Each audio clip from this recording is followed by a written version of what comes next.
वंदे पुरुषोत्तमम। ठाकुर जी से एक भक्त ने प्रश्न पूछा, ठाकुर जी आप पूर्ण हैं? तब ठाकुर जी ने कहा, हम पूर्ण नहीं हैं, हम सब पूर्ण हैं। अब आगे कहते हैं कि किसी ने हमारी समाज में डॉक्टर बने, कोई इंजीनियर बना, कोई बड़े अफसर बने। एक एक व्यक्ति एक एक तरह के कार्यभार को संभालने के पद पर वो आसीन हुए, और इसका मूल में है उनका मेहनत, उनका हार्ड वर्क, उनका कर्तव्य ही उनको उस जगह पर पहुंचाया।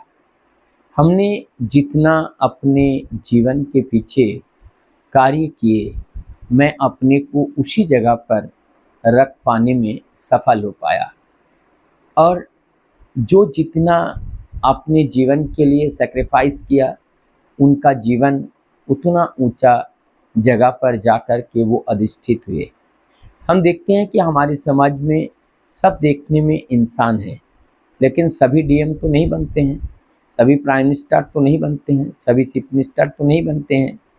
इसके पीछे है कि कौन कितना मेहनत करके अपने जीवन को आगे ले जाता है।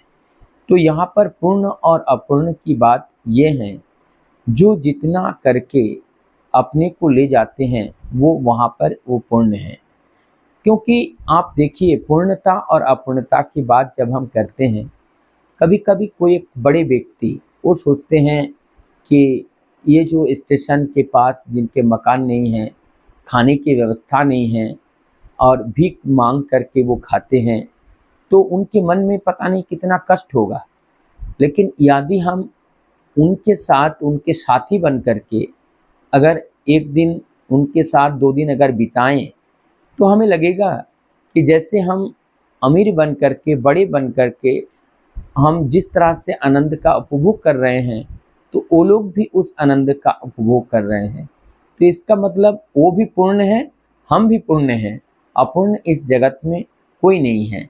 तो इस पूर्णत्व का जो दायरा है, कौन कितना अपने को बढ़ा सकते हैं, वो डिपेंड करते हैं उनके कर्म के ऊपर। जो जितना कर्म करते हैं वो उतना महत्तम स्थान को प्राप्त करते हैं।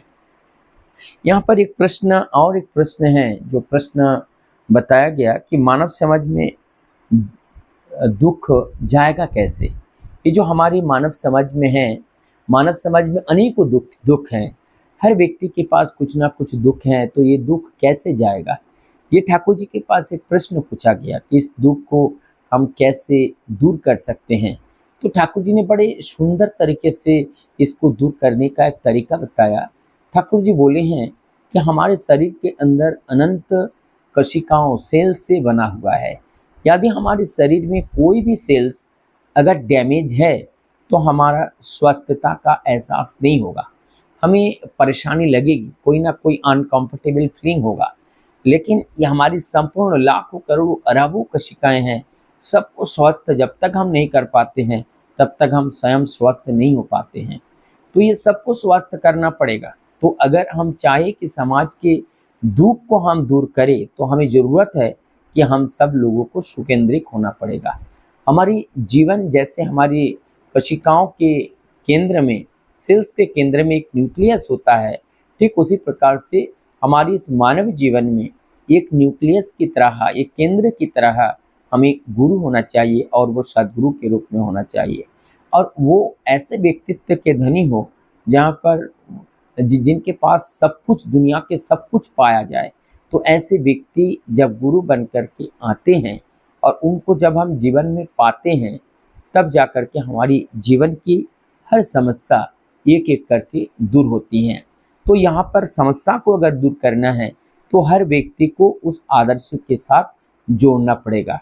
जब तक हम हर व्यक्ति को उस आदर्श के साथ जोड़ नहीं पाएंगे, तब तक जाकर के समाज में एक बहुत बड़ा जो परिवर्तन है, जो अमन चैन का जो परिवर्तन है, वो परिवर्तन नहीं आएगा।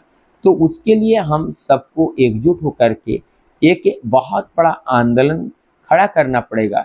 जैसे बाढ़ आती है, हम लोगों ने देखा जब बाढ़ आती हैं, नदी नाला भर करके चलते हैं, तब कोई पता नहीं लगता है कौन छोटा है कौन बड़ा है, सब एक समान। और क्या होते हैं, जितने उस गड्ढे में नाले में जो गंदगी थी, सारी गंदगी वहाँ से दूर हो जाती हैं और दूर होकर के वो गंदगी बाहर हो जाती हैं, और जब बाहर हो जाती हैं तब जा कर के वो सब सुंदर हो जाते हैं।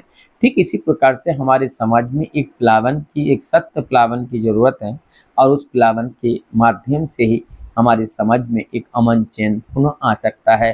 तो उसके लिए ज़रूरत है प्रत्येक व्यक्ति का एक आदर्शमुखी जीवन हो, और आदर्शमुखी जीवन के लिए केंद्र में आदर्श हो। बिना आदर्श के जीवन कभी भी आदर्श नहीं हो सकता है। तो इसीलिए जीवन में जब सद्गुरु के रूप में एक आदर्श हमारे जीवन में होता है, तब हमारा जीवन सुंदर होता है। तो हमारा जीवन के साथ साथ हमारा दाम्पत्य, समाज, पारिवारिक, राष्ट्र जीवन सब सुंदर हो जाते हैं। तो ऐसा जब जब हमारी धरती पर हुआ है, तब तक सत्य युग आया है, और जब जब ऐसा नहीं हो पाया, तब तक जो है हम दुख, दरिद्र, कष्ट में भोगते रहे और अपने जीवन को इस तरह से बिताते रहे। तो आइए, आज परम पुरुष धरती पर सद्गुरु के रूप में आए हैं, अब उनको गुरु रूप में जीवन में धारण करके हम अपने जीवन को धन्य करें। वंदे